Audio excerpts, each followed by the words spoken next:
What's good, y'all? This is Courtney, and we're going to talk real quick about this movie called Butterfly Kisses. Yep. Now, that's a thumbnail for it. Now, I saw this movie on Tubi. Tubi, that's a free streaming service. Um, they got a real nice selection of horror movies, and this right here is one of them. Now, this one is mixed up with a mockumentary found footage.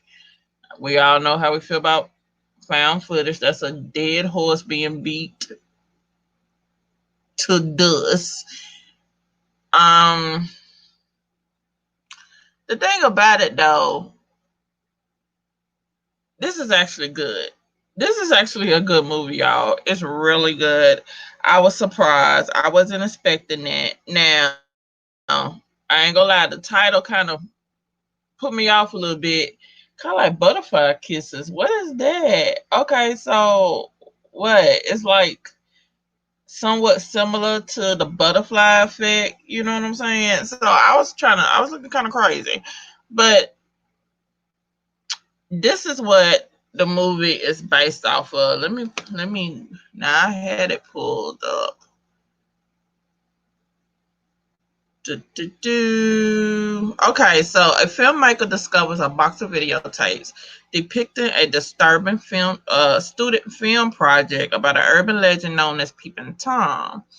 As he sets out to prove the footage is real, he becomes obsessed, along with the film crew following him. Yeah. Now, like I want to do like all towns have their own urban legend or their own boogeyman, if you will. Something that the old heads tell the little kids for them to get some act right in their asses. So I always wonder about urban legends and boogeymans and all, cause sometimes them urban legend is based off some truth. Some truth, some fact, not all, some. It's based off of true events. Now with this one, it's this character called Peeping Tom, and here's this thing: you gotta go to the specific bridge at the specific time, and you gotta look down this tunnel on this specific bridge, and you gotta stare an hour. Yes, an hour. Stare. You can't blink. None. Do you know how hard blinking, not blinking for however many times it takes to blink an hour? Not an hour, but like a minute or even 30 seconds. You know how hard it is? You know how your eyes gonna dry up? Do you know the strain that you putting on your mother freaking optic nerve and cranial area or whatnot? That's hard. So I'm like this. If you're willing to do that, cause you ever notice like with certain urban legends and all this stuff, if you want to provoke the monster, if you will, it always all like a whole lot of steps you got to take. They particular with how you gonna call their ass. So if you're gonna do all that, then you can't be surprised when the boogeyman say, I heard you rang for me, here I go. You get me? Now there's this film crew that followed this dude. Um, he basically want to get his life, recorded on how I could say, he has found the golden ticket, if you will. These box of tapes that his mom-in-law found and gave, chunked to them, and this found footage from these two film studios, like I said up in the summary. Um, it's kind of stated that it seems like homeboy Gavin, that's the dude's name. Like he won. It seems like he trying to take the credit for it or whatnot for all them tapes. So, I guess it's like finders keepers, losers weepers, if you will, because it's speculated that, them two students, they didn't exist, but kind of find out them was dead. People Tom snatched their asses. Let's keep this 100. And so he got this film crew, and they follow him around. Let me tell you about Gavin. Gavin worked my nerves. Gavin is so arrogant, obnoxious. He's an ass. His booty up there near his shoulder blades. I'm like, here's the thing, he's an artist, if you will. He's sensitive about his shit, but you be wanting to knock him upside his head. Like, for real, it's quite a few times I just wanted to pop him. But how about you shut up? And you can see that it's trouble at the house, at home. The wife, she's there, but she's about over it. Gavin, he was like, I have been creating films ever since I was 12. And he really now doesn't have a true job, in a sense, to help pay for nothing at their house. The wife's mama is paying the bills. Let's just keep that. And so, he's a photographer and he films weddings. But he's searching for more. He wants to be the next Spielberg, or whoever else, other movie directors that he could think of. You could say Michael Bay if you want. He wants to be that. And he feels his one-way ticket is these goddamn tapes. So you follow him on this journey of proving that these tapes are real, and to prove that he is serious about his shit, that he knows exactly what he's doing.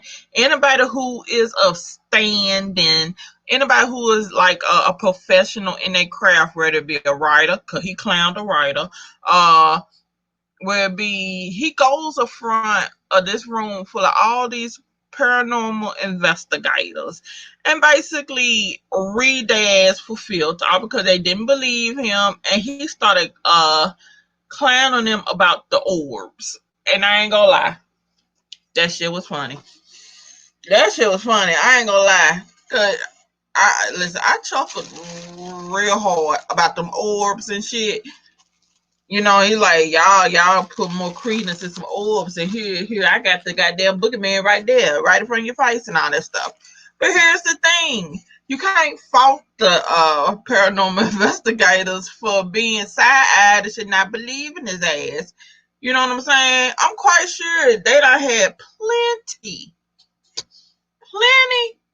of people trying to pull stunts on them, and do a little crop, do a little Photoshop or green screen and all that stuff, and put some shit together and say, "Yo, I actually caught a ghost." So you can't fault them for being feeling a sort of way. You really can't. And this film crew films him through all of it, and you basically see how he falls to his own demise. And to be honest, you go back and they do flashbacks. It's basically the film footage from the students. You can see how early on in the beginning, how they this gonna be a project. The girl Sophia, this is her project. She got another student who gonna basically be her photographer, and they bright eyed, bushy tail, and they decide they're gonna make a documentary or whatnot, found footage thing about urban legends and the urban legend in their town, and they bring up the Peeping Tom. They interview different people, and they also bring up about the Peeping Tom dude. And they decide that they gonna invoke this motherfucker. I'm like, why? Haven't y'all learned? When y'all gonna stop invoking people, invoking shit? You know, And the way their lives is kind of set parallel with Gavin's. You can see the beginning, and you can see that slow fall into madness, and you see the end. And it's the same way with Gavin, you know. Now, The thing with the whole Peeping Tom, like I said before, the urban legends, they got these rules that you got to stick by. You got to go to this tunnel, this bridge tunnel, and stare down it. Don't blink for an hour. At the specific time, a couple minutes before 12, before midnight. Now, the kids, when I'm talking about the kids, I'm talking about the students. Now, they had caught somebody. They got somebody to do it for them. And I'm trying to remember. Homeboy said that he's like a record holder, not blinking or whatnot. And so he goes and do it, but we don't hear from him anymore. Or did he didn't show up? 'Cause I was like, what happened to the homeboy that didn't blink? But how Peeping Tom snatches them is they ain't got to blink.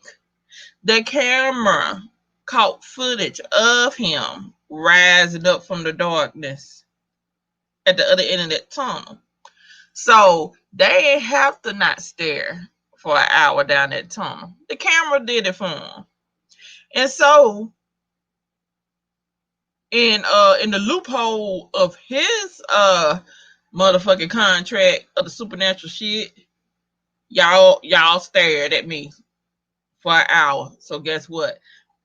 Y'all keep blinking, I get closer, and I'm gonna get my damn just due.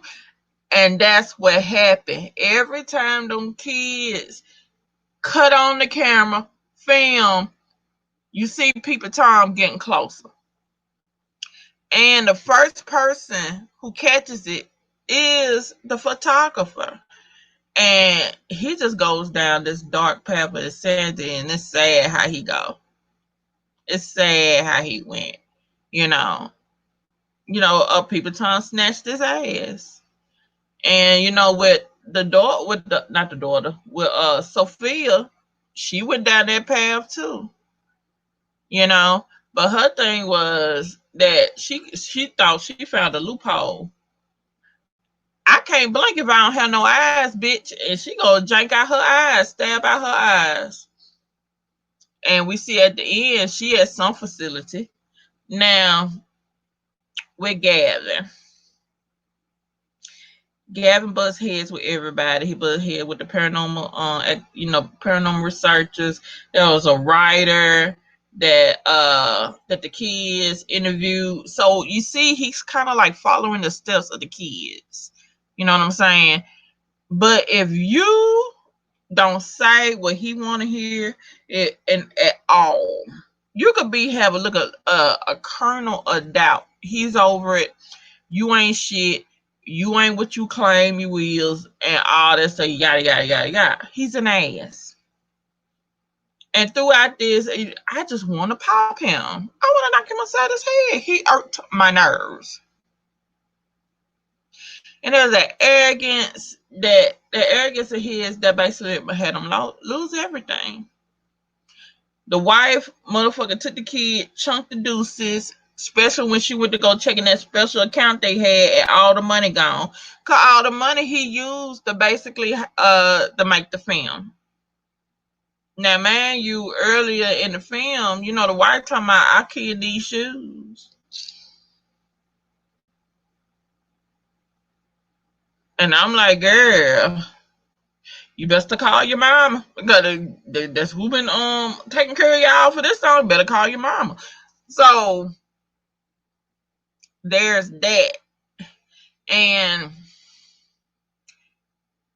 the leader of the film crew, it seemed like to me he just pacifying this man. He pacifying Gavin, let him be this pretentious ass motherfucker. And while he just filming this shit, and in his eyes, he said, listen, this is some good shit. We gonna motherfucking make money off of this stupid man. And the thing about it, with his own film crew come at him, is when he sets up an interview, and Gavin goes on the radio, and then Gavin meets one of his idols, the dude that gave us the bet, one of the best, if you want to say, some folks gonna say it wasn't all that great, but one of the best found footage films at all time, and which was the Blair Witch. You know what I'm saying? You gotta admit, motherfuckers thought the Blair Witch was real. They thought the Blair Witch was real. They fooled all our asses. So it seemed like he got side up. Gabby got side up. Here you is, you sitting here and you actually talking to like a dude that you looked up to or whatnot, an idol. And that same idol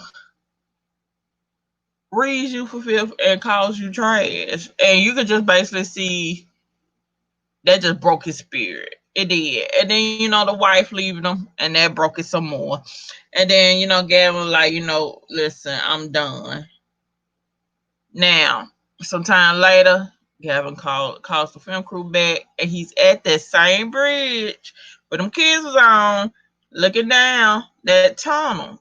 And where you see him, how he's standing, he's already bewitched. He's already marked by the Peeping Tom. You know what I'm saying? And you see him rubbing at his face and talking about butterfly kisses.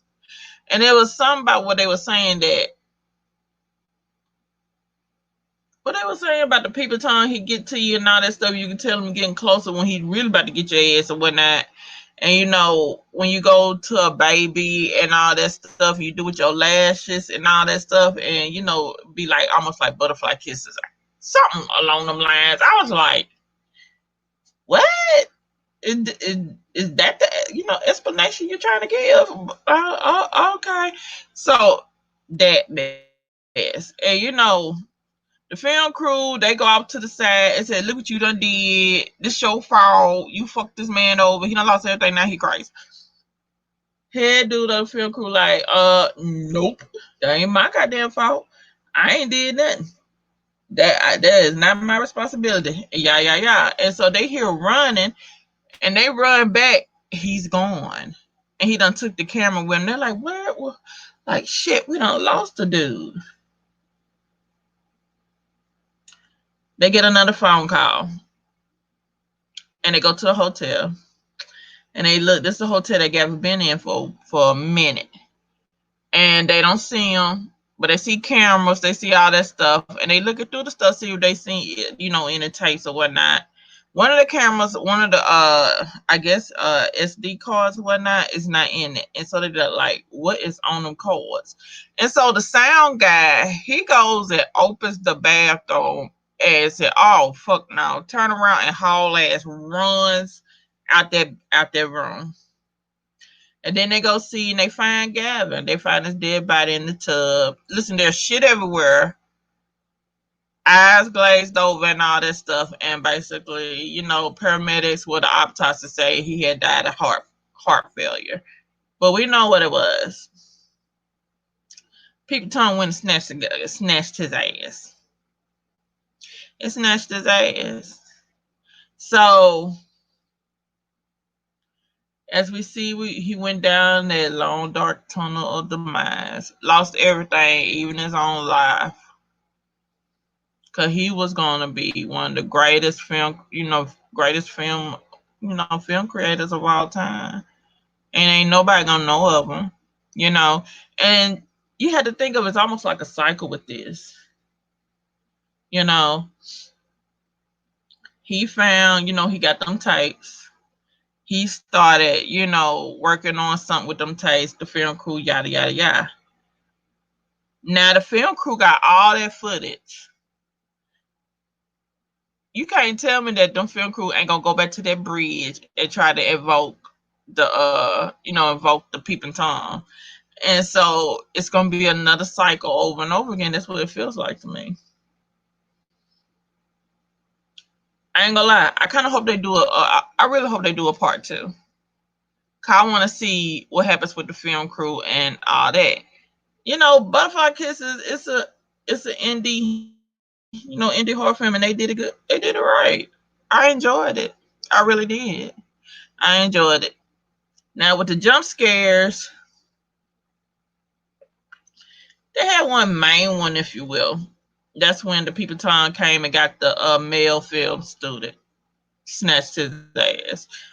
But if you see Peeping Tom like he being in film and all that stuff off to the side, then you blink, he gone. There's that. But I think it was just like the tone of the movie and the pace. And, it never dragged really. It kept an even pace and all that stuff. And I enjoyed it. I really did. So I hope y'all enjoyed it too. Y'all need to go on Tubi. Tubi, you need to pay me.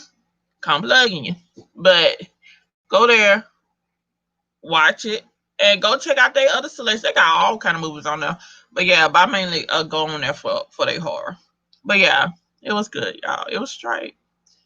Listen, y'all, like, share, subscribe, leave your comments down below, and I'm gonna holler at y'all heathens later. Yep, later. Bye.